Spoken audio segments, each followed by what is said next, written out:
Thursday, 2 days later, that is, I will go to the Legislative Council for the second Chief Executive's interactive and question and answer session. For the first session, the outcome was positive. It shows that for patriots administering Hong Kong, we need to ensure there are three elements. First, we must stand united. Secondly, there should be interaction and exchanges so we could forge consensus. And thirdly, as we consider issues, we have to look at trees. At the same time, we have to look at forests. That means we need to consider both the micro and the macro picture. And then we also have to consider the bigger picture of national development and the country as a whole in considering issues. So therefore, I look forward to the second interactive session for us to have further positive exchanges and interaction with the members of the Legislative Council. Last week, I wrote to the administration proposing 3 items for discussion. The first one, culture and arts industries development, because in the 20th National Party Congress report, Hong Kong is to become a center for East and West cultural exchanges. Hong Kong has an extensive network on arts and culture. We have world-class arts and culture facilities such as the Palace Museum and the M+ Museum. And also, we do hold regularly world-class arts events such as Arts Basel. So how can Hong Kong leverage on such advantages to promote the development of the arts and culture industry here? And how then do we promote investment in cultural and creative industries so that we can nurture local businesses in this area to expand their market? Now, we want to promote cultural confidence. So what are the priorities? The second issue is about nurturing talent, or rather legal development. And in the 20th National Party Congress report, we need to promote law awareness and lawful, abiding by the law and so on. Now in Hong Kong, we are ranked 3rd as the world's arbitration center. We have a well-developed legal system. We have talents that are in line with that meet international standards. We also host various legal conferences and forums here in Hong Kong. So can Hong Kong take advantage of this competitiveness and then build a legal training hub in Hong Kong? We could then consolidate our position as legal hub and contribute to the country's development in this respect. We could also then leverage on our unique advantage of being connected to the world in promoting such developments. Third is about promoting emergency and disaster management. So in the 20th MPC report, it said that we need to enhance our capacity to deal with emergencies and disasters. In terms of this area, Hong Kong has accrued years of experience. We have a high capacity. At the beginning of this year, we have a rescue and team sent to Turkey. We saved 4 lives to help with, and also our various departments have good training and techniques, but then in terms of hardware, we don't have enough support. But on mainland cities, they have major facilities such as search and rescue vessels and so on. So perhaps together with mainland, we could, in the Greater Bay Area, we could build a mechanism for joint prevention and management. So under this joint mechanism, we could make use of large-scale rescue and search facilities from mainland to enhance our capacity in this respect. So I welcome questions from members on and also the views on such aspects. Like last time, members could ask questions, or they could make their own comments, or they could do both. If members ask questions on other aspects, I would be happy to answer those questions as well. After the last interactive and exchange session, I met with some members I had further discussion with the views and suggestions that they made. I'm grateful to them for their proactive contribution. After the meeting of the Executive Council, the Executive Council will go into recess and we will announce the resumption of the meeting later. And during this period, EXCO will still continue with its small group discussions and explore issues with various departments and bureau. Now, during the recess of the Executive Council, I will prepare my second policy address to be delivered in October this year. And later on this month, I will start public consultation on the policy address. I will be holding consultation sessions to listen to the views of members of the Legislative Council, representatives of different sectors, and members of the public. I will also go to the various local communities to listen to the views of the public. And also, I plan to lead a high-level delegation to Singapore, Indonesia, and Malaysia in the second half of this month. These three countries are ASEAN members, and Hong Kong has always had close interaction with Asian countries. ASEAN is the second largest trading partner of Hong Kong. ASEAN and Hong Kong have signed free trade agreements and investment agreements, and all these have already come into effect. Now, ASEAN has stronger growth than many parts of the world. There's indeed strong growth. ASEAN is already the fifth largest economy in the world. It's expected that before 2030, it will become the fourth largest economy in the world. Now, several heads of directors of bureau will join me in the visit. There will also be some 30 leaders from different business sectors and professional sectors. So we try to expand the market for Hong Kong. We are looking for new business opportunities. We'd also like to explain to the business sectors there about the new opportunities we have in Hong Kong. And particularly, we'll highlight our close connection to the mainland. And so we can tell good stories about Hong Kong. I will be announcing the details of the visit later. Thank you. Now is the Q&A time. A show of hands, please. And please tell us the organization you represent, and please ask no more than 2 questions each. The lady on the left. I'm from Now TV. Good morning. Yesterday, I like to, there was subsidence at Man Kam To border control point. Have you ascertained with the mining authorities the cause of the incident? Was it because of a lack of inspection and examination? And how long do you think it would take to fix the problem? Now, there are 8 missing wanted persons with a bounty over their head. I'd like to know the progress. If there is none, will the government continue to wait, or are you going to raise the bounty amount, or will you seek international assistance? The chief executive just told us that he's preparing the next policy address and he's going to consult the community. I'd like to know the sector you will focus on, and will there be any focal areas? Thank you. Regarding subsidence at Man Kam To control point,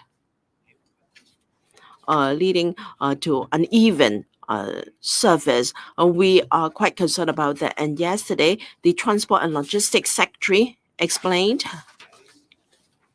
that in terms of importation of food from the mainland is not affected. And because northbound traffic is affected, traffic has been directed to other control points, including Lien Tong, Heng Yun Wai land control point. But of course, we want to fix the problem at Man Kam To as soon as possible, because traffic with the mainland is most important for Hong Kong. We have had some communication, and the mainland authorities is addressing that issue very proactively. Of course, I want it to be fixed as soon as possible, but from what I gathered, it will be about 1 to 2 months before the problem can be fixed. But we will keep in touch, and we will relate relevant progress to the community and the sectors as soon as possible. Regarding 8 persons who have breached our national security law and who have jeopardized the national security of Hong Kong, they are missing, they are wanted, and we have put bounty over them, and we are going to hunt them for life. We will spare no effort and will exhaust all means to get them.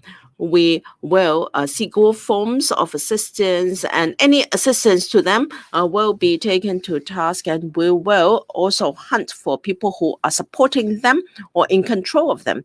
Now, all these forces will be dealt with. During investigation, new information will keep popping up to ensure that our investigation can make progress. We're not going to announce the details of our investigation, but we will only step up efforts and also widen our intelligence gathering network, and we will step up our efforts to crack down on them. You have to understand that these 8 wanted persons, they have committed very serious offense. You should really hate them, and you should regard them as streets in the streets, and you should avoid any contact with them, and you should give us any information you know about them. You can get a reward. Anyone who can assist the police to arrest them and take them to court will be given an award based on the contribution you've made. The police has got some information, will continue to develop intelligence gathering network, will continue to hunt them is a must. The third question is consultation of the policy address. We will take into account the different ways and means we adopted in the last consultation process.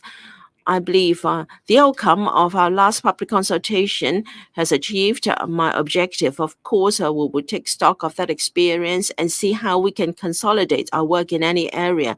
We will continue to work hard with my team, but for sure, I will set a lot of store by views of the public, and I will go to local communities to interact and engage members of the public to understand their aspirations for our administration. And that will help me to take stock of what we have done in the past year and areas we can further consolidate, and new areas we can tap into. Our consultation will be more comprehensive. Next,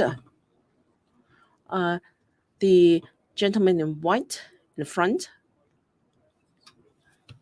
The first question is, as you mentioned in Hong Kong Economic Journal Forum yesterday, the government received more than 100,000 applications from different talent schemes. How many applicants have been approved and arrived to Hong Kong?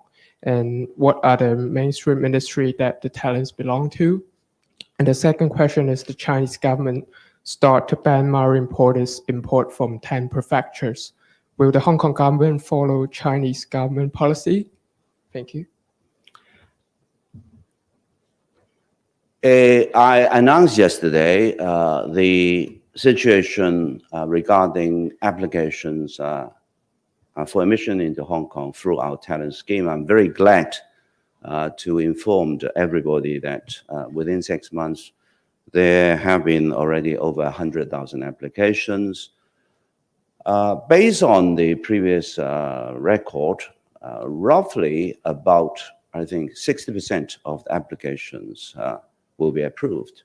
And this trend continues. We will be doing an analysis later as to the different areas of talent that these applicants will fall into.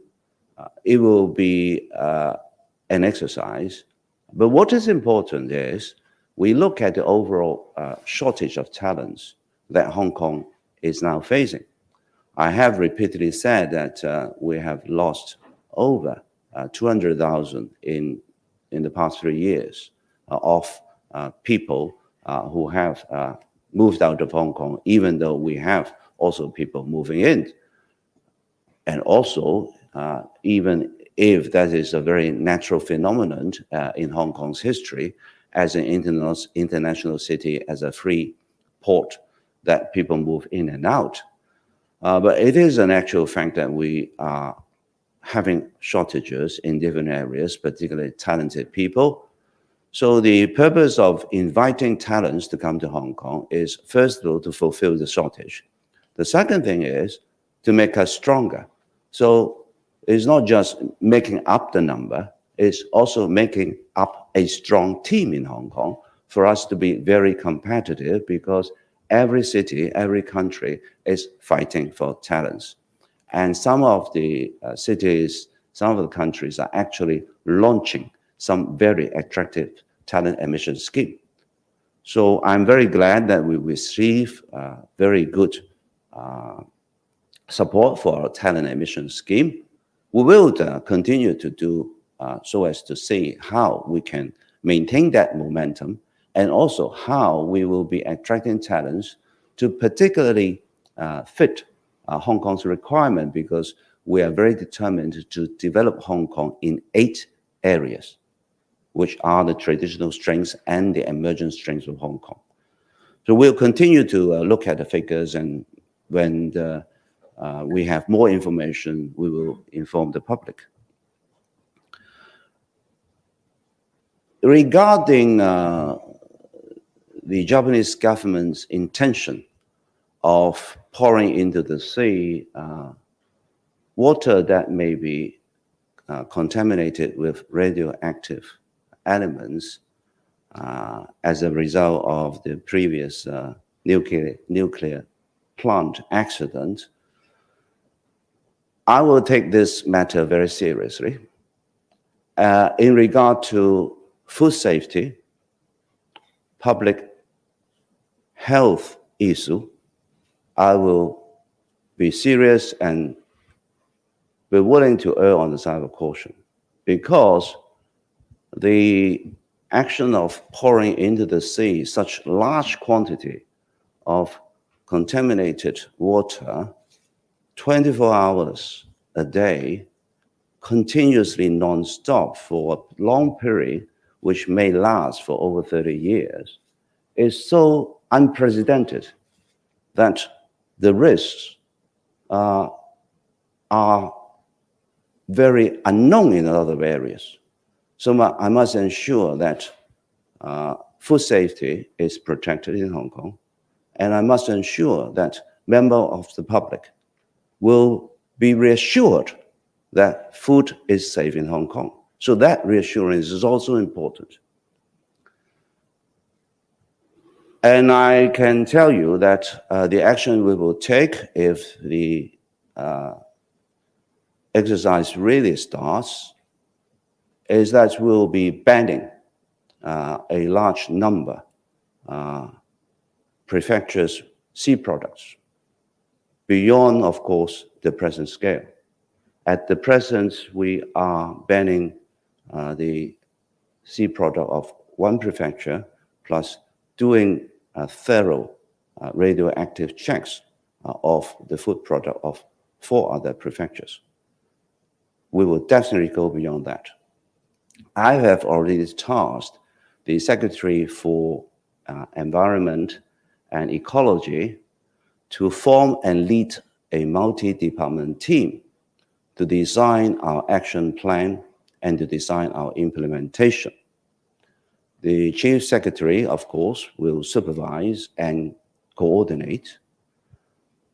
But what is important in regard to food safety is that for an unprecedented exercise like this, when no expert can guarantee to us that there will be no harm to food safety, that there will be no risk of a citizen having consumed products that may face risk of contamination, that their health will not be affected. Particularly,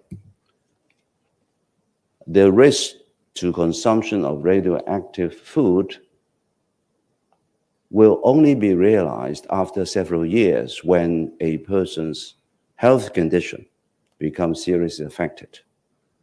This is an issue that I have to take seriously because it affects present population. It may also affect the next generation, our children. So we'll be taking decisive action and we'll announce the details.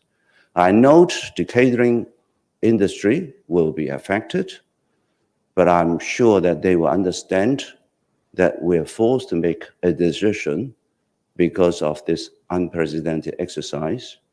And I'm sure that they will know food safety is important. And they will know that public's confidence in food safety is so important that it will affect the whole catering sector if we don't handle it in a way that the citizens will feel safe. So we'll be formulating the action plan, and the Secretary for Environment and Ecology will make an announcement as early as possible once the action plan is formulated. 時間嘅關係咧，我哋睇睇仲有冇記者有提問嘅？咁右手邊前排嘅記者係。係特首你好啊 ，TVB 㗎。首先想請教下啦，因為見到教育局日前就公布啦，其實過去一年有超過22,000個中小學生呢，就選擇唔繼續留喺香港升學啦。其實有學界就認為咧，呢個退學潮仲未見頂，即係嚟緊中一嘅收生咧，佢哋嘅班數咧可能會進一步去減少啦。其實特首點樣睇呢一個情況呢？估計嘅原因係咪同即係越嚟越多人移民有關呢？ So what is your view on that? Do you think it's because there are more and more people emigrating? So what are your measures in response to that? And then in recent years, we see that for old buildings, there is some collapse of rendering, and then for the buildings under the mandatory building inspection scheme, some 50% of them have still not undergone the Urban Renewal Authority to update the subsidy scheme. So would you speed up the processing for such subsidy applications? Thank you.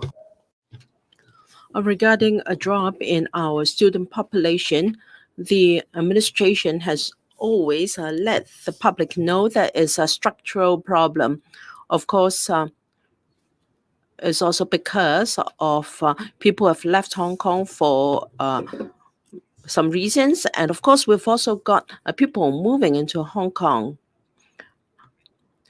Under our population policy, we have seen quite a large number of people moving into Hong Kong. We have always seen people coming and going into the city.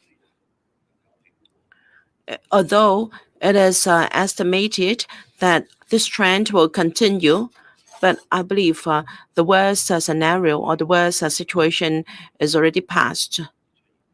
So there may still be a net reduction in our student population. I believe the figure will not be as high as we have seen. Another issue is, of course, because of our low birth rate.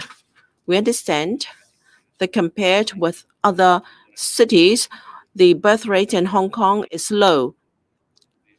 We are thinking about this within the government to see what incentives we can introduce to boost the fertility in Hong Kong so that we can have a more rich population to suit the needs of sustainable development of Hong Kong. And I believe friendly measures will also help social harmony. Now, this is a structural problem, and we have always said that depending on the real situation, by means of merging and also relocation, we will properly utilize school resources. Regardless of what we do, of course, we should put the welfare, well-being of students as our top priority. We understand that the relevant sector has to adapt to the situation, and the Education Bureau will maintain liaison with the school sector. With regard old buildings in Hong Kong, in particular those who are over 30 years old, we have mandatory building inspection scheme. We will continue to enforce this scheme. I have to say that building safety is a responsibility of owners. The government has a role to play in terms of monitoring and supervision. However, the responsibility rests with our property owners. After all, we have a large building stock in Hong Kong, and the government has helped them to discharge the responsibilities, including subsidy schemes, and the Urban Renewal Authority has also got supporting scheme for property owners. Given the volume of buildings we have in Hong Kong and also limitations and resources, we have to accord priorities to buildings who have imminent risks and hazard to the public. The government will help them to deal with them first. I believe our departments in terms of management and enforcement will step up their efforts. But I must remind property owners that it is their responsibility. Should there be an incident, the liability rests with the building owners.